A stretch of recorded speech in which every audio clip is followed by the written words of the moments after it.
Good afternoon, my beautiful babes and babettes. I'm your resident active advocate, and today we are going to start talking about Pocahontas this week, I promise. But, so many digressions, I know, but first we need to talk about the concept of land ownership. All right. For those of you raised in a capitalist society, you already know what this is. You pay money to buy a house or to buy property, and you own that house and or property and or business on that land, and so on and so forth, right? And, farmers own their land. There is a concept in Western society of land ownership. However, and this does segue into Pocahontas because it's a really important topic, but the Powhatan Nation, in her time during the events of the Disney movie, but I want to, get at this from more of a historical angle.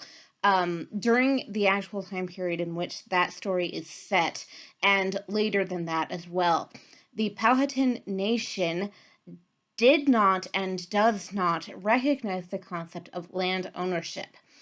To explain this, I have today, for the visually inclined amongst us, a visual aid.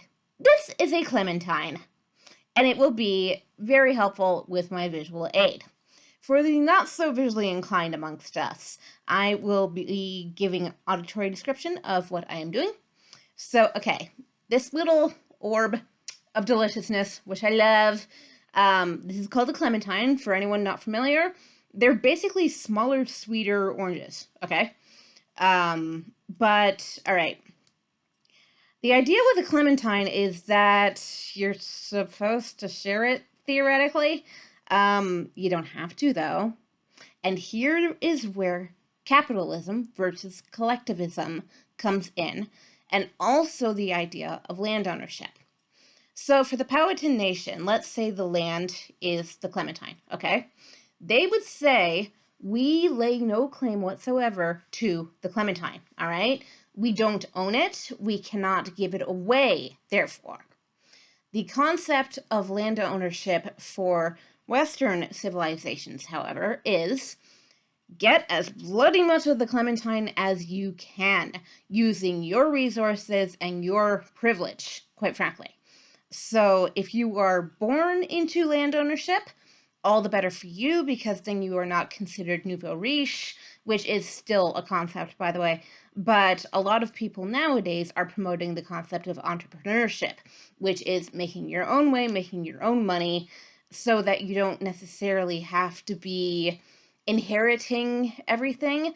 But really, in the upper echelon of society as it is currently structured, those who are really recognized as rich, are those who have inherited their wealth, okay? So the Clementine comes down from grandfather to father, from father to son, from son to grandson, so on and so forth, right? Usually through the male line, at least traditionally in Western civilizations, all right?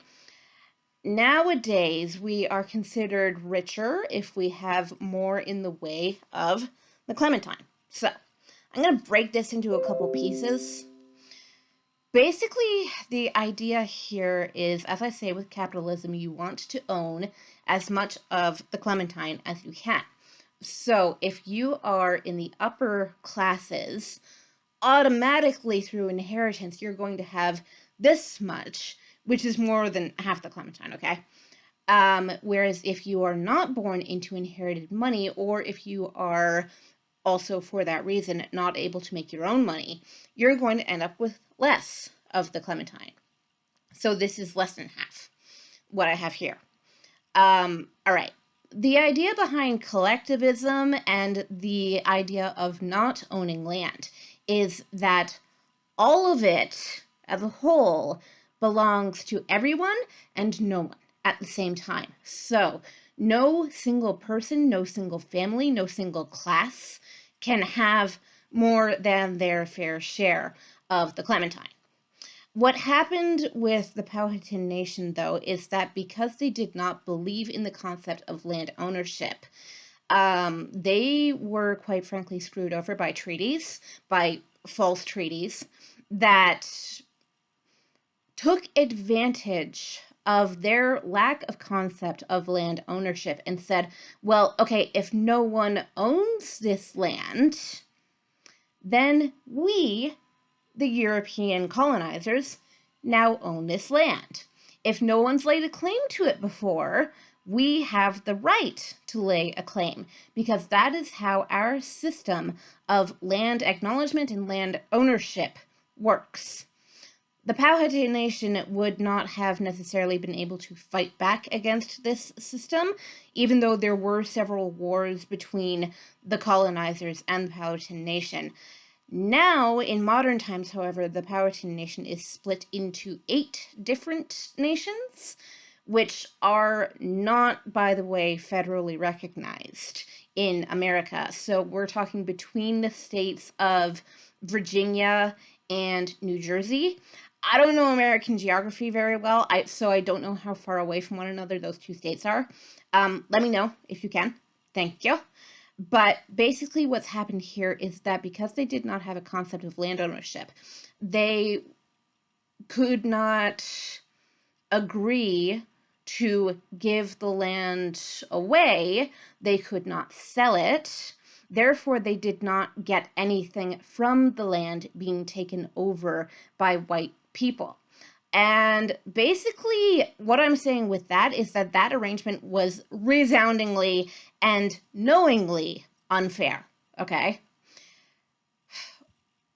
From that history, you also get the concept of people being forced off of their ancestral land, because if it doesn't belong to you, because you don't lay a legal, by our standards, legal claim to it, then we are in the position to do so.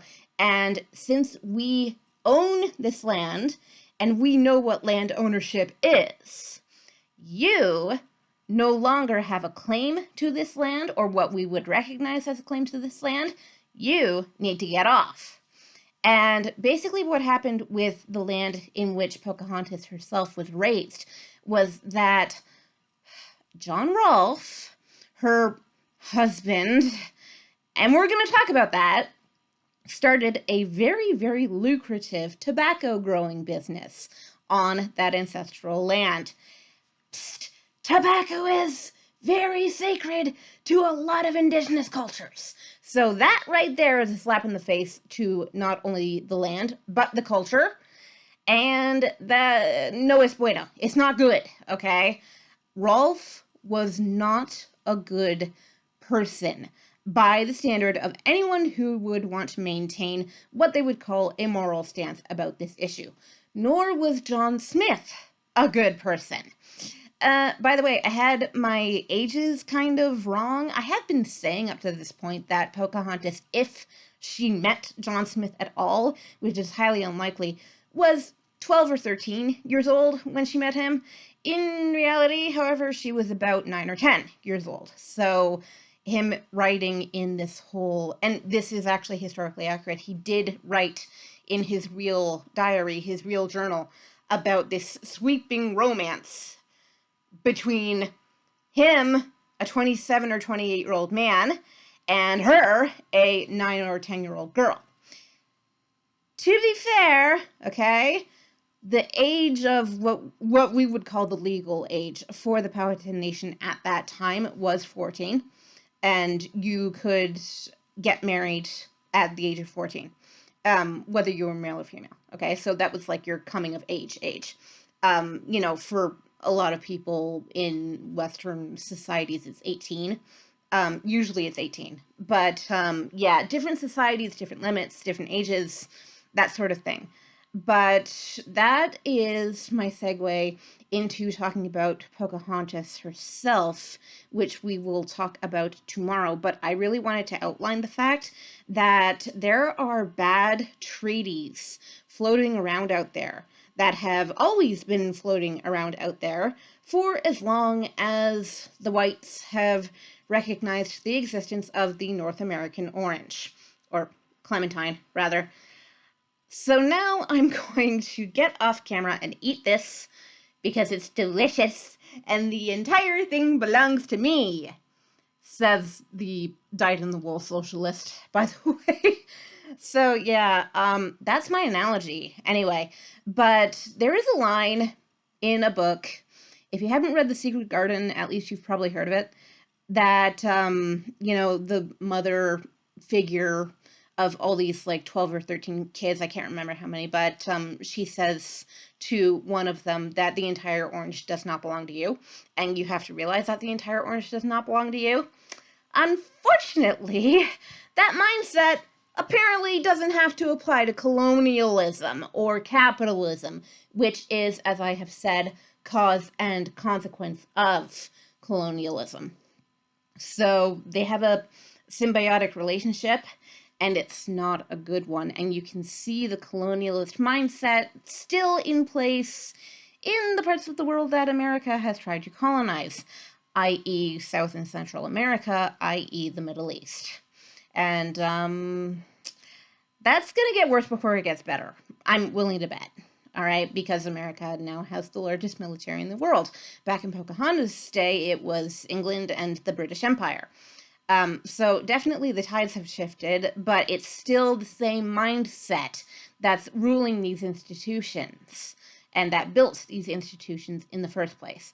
And I hope to do my part to be able to give people some knowledge about how these institutions work, so far as I understand it anyway, in order to help people see beyond the illusion of I'm helpless because everyone else has the money and the power, okay? Money and power might be drawn up together as two sides of the same coin. They're not, okay? No matter how poor you are, you can use your brain, you can use your heart, and you can use your mouth. So please do, and stand up for what is right, she says, preaching to an audience who doesn't need it. Thank you very much. I hope you have found this both entertaining and delicious. And now I'm going to go and eat this, and I will talk to you tomorrow. This time I mean it. All right. Have a good day. Love you. Bye.